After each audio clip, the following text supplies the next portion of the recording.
tu as dans tes stages beaucoup de personnes qui se disent spirituelles. Oui, oui. Est-ce que c'est la même définition que celle que tu as? Loin. C'est quoi la différence? Il y a plusieurs choses là-dedans. C'est que les gens que j'ai en stage ne sont que mon reflet.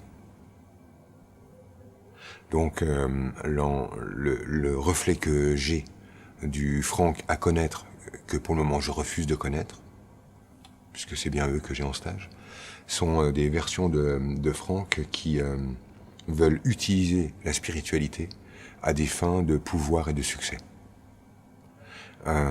Et qui donc utilisent la spiritualité comme un moyen d'être une bonne personne lorsque les pistes matérielles ont été échouées. J'ai pas réussi à devenir une bonne personne en devenant un célèbre youtubeur. J'ai pas réussi à devenir une bonne personne en accumulant beaucoup de pouvoir, en accumulant beaucoup de réussite, en accumulant beaucoup d'argent. Alors je vais être une bonne personne en ayant des idées plus profondes que les autres, en étant plus ouvert que les autres, en ayant une conscience entre guillemets éveillée.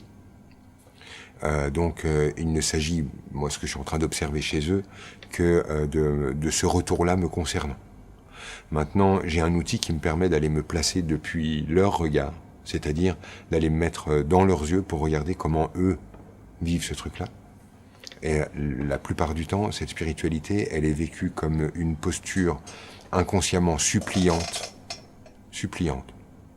une espèce de posture, oui, c'est ça, suppliante, de je fais tout ce qu'il faut, je fais partie des bonnes personnes, remercie-moi Dieu. En ne m'envoyant plus de mort, éradique la mort de mon monde, éradique la souffrance de mon monde, donne-moi des cadeaux qui me prouvent que tu me récompenses. Donc on est dans une posture presque de l'ordre de la pénitence, ou tout au moins de la bonne ouaille. Oui, en écoutant les masterclass, je perçois quand même beaucoup de souffrance. Oui, oui. Oui, mais elle participe de ça. La souffrance est recherchée. Aujourd'hui, c'est devenu un véritable trésor. C'est de l'or pour ces personnes, la souffrance. Est-ce que ça justifie des choses? Alors effectivement, il y a le bénéfice secondaire, c'est-à-dire ça justifie tout ce qu'on ne va pas faire pour soi et pour se mettre dans une disposition agréable pour soi, de contact avec soi ou de légèreté. Il y a effectivement le bénéfice secondaire, mais c'est de l'or parce que c'est un moyen incroyable de récolte d'énergie. Et en fait, c'est ça, notre fonction, notre activité principale, c'est la récolte d'énergie. Pour ça, être une victime ou un héros, c'est les deux postures les plus efficaces pour récolter. Donc, ce que je vois à travers ça, si tu veux, c'est des gens qui cherchent inconsciemment la souffrance afin d'avoir quelque chose à vendre en soirée. Et c'est terrible, terrible de voir ça. Là, je voyais une femme au stage où je travaillais la semaine dernière. Cette femme-là, elle me dit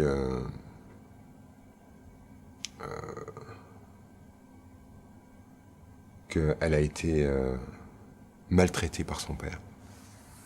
Et tellement maltraitée par son père qu'elle a fini par, quelque part, en faire son métier. Ça fait 30 ans qu'elle est éducatrice et que tous les jours, elle reçoit des gamins ou des gens, d'ailleurs, qui ne sont plus des gamins dans son bureau, et où elle doit leur expliquer qu'ils ont été maltraités, qu'ils ont été victimes, et que donc il faut qu'ils trouvent des solutions. Métier que je trouve splendide.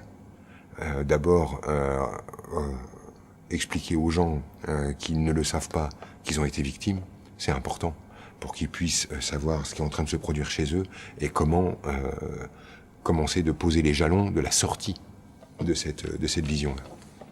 Super. Le problème, en fait, c'est que quand moi je branche dans son énergie, j'ai une toute autre histoire. Je n'ai pas du tout de maltraitance. Pas la moindre maltraitance. C'est-à-dire que j'arrive dedans et je dis, je comprends pas ce que tu me dis parce que ton énergie ne me dit pas ça. Et je comprends pas ce que tu dis de ton père quand tu avais 4 ans, quand tu dis qu'il a commencé de te maltraiter. Elle me dit, avant il était absent Et puis, en fait, il m'a kidnappé quand j'avais 4 ans. Et il m'a arraché à ma mère. Et moi, j'ai toujours pas cette version-là. C'est vraiment pas ce que je capte. Ça n'est pas la sensation que j'ai. J'arrive pas à rejoindre son truc. Après, je suis prêt à respecter sa vision. Et je lui dis, mais moi, en fait, j'ai un autre angle de vue sur tout ça. Est-ce que tu veux bien m'aider à préciser et à me dire pourquoi je ressens ça? Parce que moi, j'ai l'impression que, au contraire, ton père, lui, se ressent le héros de la situation. Qu'est-ce qui s'est passé? Comment ça, kidnappé? Bah, elle me dit, bah, en fait, ma mère, elle est devenue folle et mon père, il est venu me rechercher. Et je lui dis, c'est ça, en fait, le kidnapping? Elle m'a dit, bah oui, il est venu et il m'a arraché à elle. Mais je lui dis, tu sais, en fait, que dans la version de ton père, ta maman qui a été internée, c'était soit la DAS, soit lui, et en fait, il est venu faire ce qu'il avait à faire, c'est-à-dire protéger sa fille. C'était évident, tu vois, à regarder. Vraiment évident à regarder. Et elle me dit, oui, oui, c'est ça qu'il a fait. Oui, bah oui, c'est vrai, c'est ça qu'il a fait. Alors je voyais bien, tu vois, que ça commençait de déranger son existence. 30 ans qu'elle s'est construite sur mon père est un salaud qui m'a maltraité. En fait, le père s'était fait virer comme un malpropre par sa maman qui avait de l'eau dans le casque, manifestement. Puis ça a continué de s'aggraver pour maman qui a fini par devoir être internée. Et puis elle, en fait, qui n'avait pas été abandonnée par son père, mais qui lui s'était fait virer comme un malpropre, bah lui, il a récupéré la gamine, puis il s'en est occupé.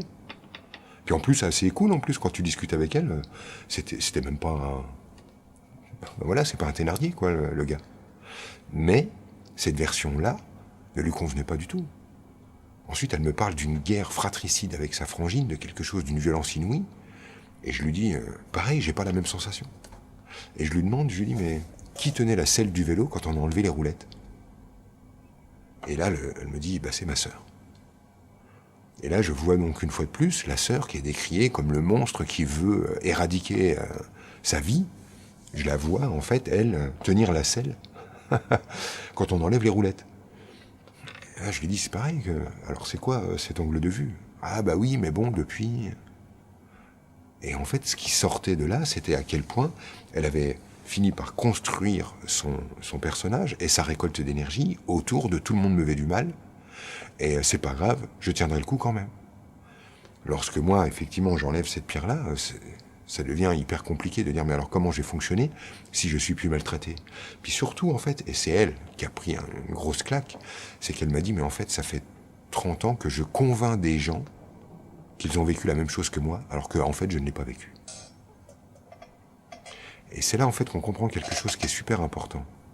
C'est que on a une peur fondamentale d'oser penser par nous-mêmes. C'est ce que on a déjà vu tout à l'heure quand on parlait par exemple des artistes, qui nous donnaient des occasions d'avoir le droit de penser comme on pense. Mais en fait, elle avait vu la situation d'une manière qui lui était propre et qui lui permettait de récolter énormément d'énergie. Elle avait été maltraitée, rejetée, c'était son moyen de récolter de l'énergie. Ce qui était dingue avec ce système-là, c'est que elle savait, au fond, qu'elle avait tordu la réalité. Elle le sait, elle, en fait, depuis le début. Mais elle s'est mise à oublier qu'elle le savait. Mais elle savait, puisque c'est elle qui avait inventé cet angle de vue un peu tronqué, parce que dans la cour de récré, au début, de dire « Ouais, mon père, vous savez pas ce qu'il a fait, il est venu, il m'a kidnappé », c'était génial. Donc au départ, elle savait parfaitement qu'elle était en train de vendre un truc, tu sais, comme quand t'es enfant et que t'es un peu mytho, mais que bon, t'as toute la cour d'école qui est en train de t'écouter, alors bon, tu vois. Et puis en fait, ça a glissé, et puis ce point de vue, en fait, il est devenu le sien, il s'est solidifié. Et, elle s'est construite autour de cet angle de vue. Mais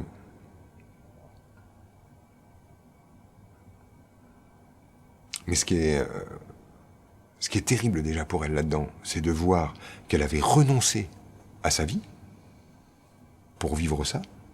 C'était devenu juste renoncer à sa vie.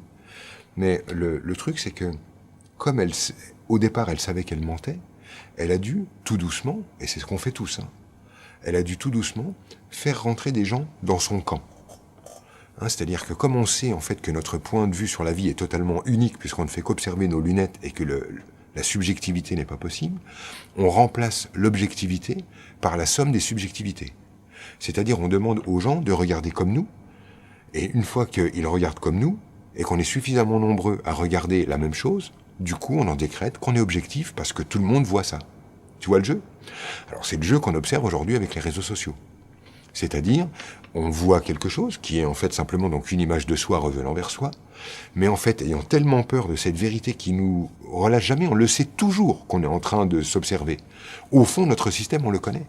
Et du coup, on demande aux autres de liker, on demande aux autres d'entrer dans notre vision afin de récolter le plus de gens possible, afin de pouvoir construire notre croisade pour détruire ce qui nous dérange.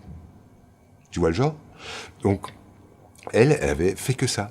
Elle s'était rendue compte, à un moment donné, en fait, que tous les gens qui passaient dans son bureau depuis 30 ans, ce qu'elle faisait avec eux, croyant qu'elle était dans un travail thérapeutique ou d'éducatrice, etc., elle était simplement en train de les faire entrer derrière elle, dans son angle de vue de regarder comme les papas se comportent, regarder comme la vie est, afin en fait de solidifier son point de vue subjectif et les rendre objectifs.